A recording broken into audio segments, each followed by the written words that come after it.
Pilipinas sa target na pabilisin ang mga kasunduan sa extradition sa ibang mga bansa. Ayan. Saan pa tayo may mga extradition na treaty, Miss Let? At saan yung mga wala? Ayan, siguro yung mga wala na lang. Ayan. Para yun naku, baka maring yung magtatago, doon sila pupunta. Arrest number 14. Let Narciso, please come in, Miss Let. Lakay, tatrabahuhin ng pamahalaan ang pagpapabilis sa mga kasunduan sa extradition at iba pang legal na kooperasyon sa ibang mga bansa. Sinabi ito ni Pangulong Ferdinand Marcos Jr. matapos makausap ang French Ambassador at Charge d'Affaires ng Czech Republic. Ipinatawag sa palasyo ang mga kinatawan ng dalawang bansa dahil sa kaso ni dating Congressman Zaldico. Ayon kay Palace Press Officer Pierre Castro, sinabi mismo ni Charge d'Affaires Eva Tenzin kay Pangulong Marcos na tama ang impormasyong natanggap ng Presidente na na-detain si Ko sa Czech Republic dahil sa invalid travel documents. Bigo namang makapagbigay ng impormasyon ang French Ambassador kung bakit hiniling ng kanilang bansa ang pag-release sa dating kongresista mula sa kustodiya ng Czech Republic. Narito si Yusek Castro. Tinanong kasi ng Pangulo kay French Ambassador kung bakit ni-request ng bansang France yung pag-release ni Zaldico from Czech Republic. Pero ang tugon lang ni French Ambassador ay hindi siya makakapagbigay ng anumang impormasyon. So, iginagalang to ng Pangulo, although sinabi nga ng Pangulo na very unsatisfactory, disappointed siya, at hinihiling pa rin niya na kung pwede pang makatulong ang bansa nila na makapagbigay ng additional information dahil nga nawala na kami ng anumang impormasyon. At Si Palace Press Officer Miss Let. Pierre Castro. Miss Let, wala ba tayong extradition treaty sa France at Czech Republic? Wala, Lakay. Base dun sa nakita ko ay 14 na bansa yung mayroon tayong extradition treaty at ang mayroon sa Lakay sa Switzerland. Oo, Switzerland. Batay ito dun Kaya sa iniiwasan pala nila doon, Lakay. Switzerland meron. Meron. Oo, Lakay.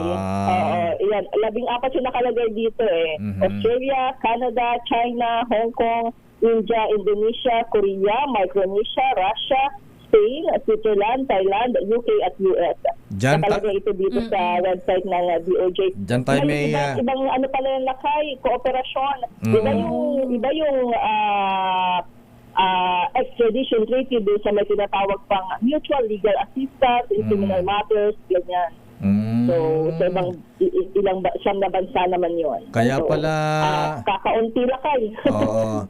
Kaya pala ang lakas ng loob ni Zaldico. Tama ba yung yung may lumabas na statement eh. Ayan. Ano sabi, Lakay? Hindi daw siya papayag na basta-basta magpapahuli. Ayan. Alapalos pala siya, Lakay. Napanood mo yung statement yun? Ewan ko lang kung AI ba yun o tunay yun.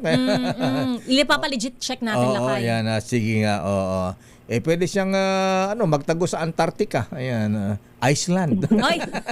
Total ba naman na sa number 14, Lakay? Oo nga, Okay, so anong chance na na mapauwi ngayon si Zaldico? Once na may application ka ng o mabigyan ka ng political asylum, ala na, hindi ka na magagalaw ng bansang pinanggalingan mo, ang bansang tutugi sa iyo, Miss Let. Oo, Lakay, kaya nga mukhang ang magagawa nila sa ngayon ay hinong kooperasyon. Ayan, sa pagsisikap ng pamahalaan na mapauwi si Zaldico. So, yun yung kooperasyon dun sa mga bansa sa Europa. Kaya lang, sabi mo, walang assurance yung dalawang lady diplomats na bisita ni Presidente sa Malacanang. Oo. Kasi hindi sila makapagbigay ng impormasyon, Lakay. So, dahil meron din silang sariling mga batas, mga polisiya na ibinagalang naman ang Pilipinas. Sabi ng bubit kong military attaché sa Europe, ganya daw kahigpit sa Europe dahil matindi ang kanilang paggalang sa human rights. Yun na nga. Oo, Lakay, mukhang gano'n na nga. Kaya lang, hindi naman issue ng politika ito issue ng corruption.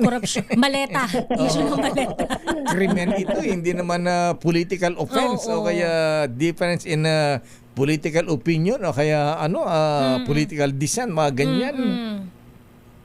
At titingnan natin lakay kung ano pang sige. mga hakbang ang gagawin ng pamahalaan. Sabi ng palasyo ay malinaw naman yung naging mensahe ng presidente dun sa mga kinatawa ng dalawang bansa na gusto ng Pilipinas na mapauwi si Zaldico dito. May magagawa ang presidente rito, Miss Let. Ayan, mag-announce siya. ano na tayo? I-boycott ang French fries. Ayan. Ay! Mahihirapan tayo dyan, lakay. Yan ba? Oo. Marami ang tututol. Maraming tututo. Ganun. Number 1 si Elise dyan, lakay. Lagot. Okay nga, Rod. Maraming salamat, Miss Let. Balik sa inyo lakay at Lucia.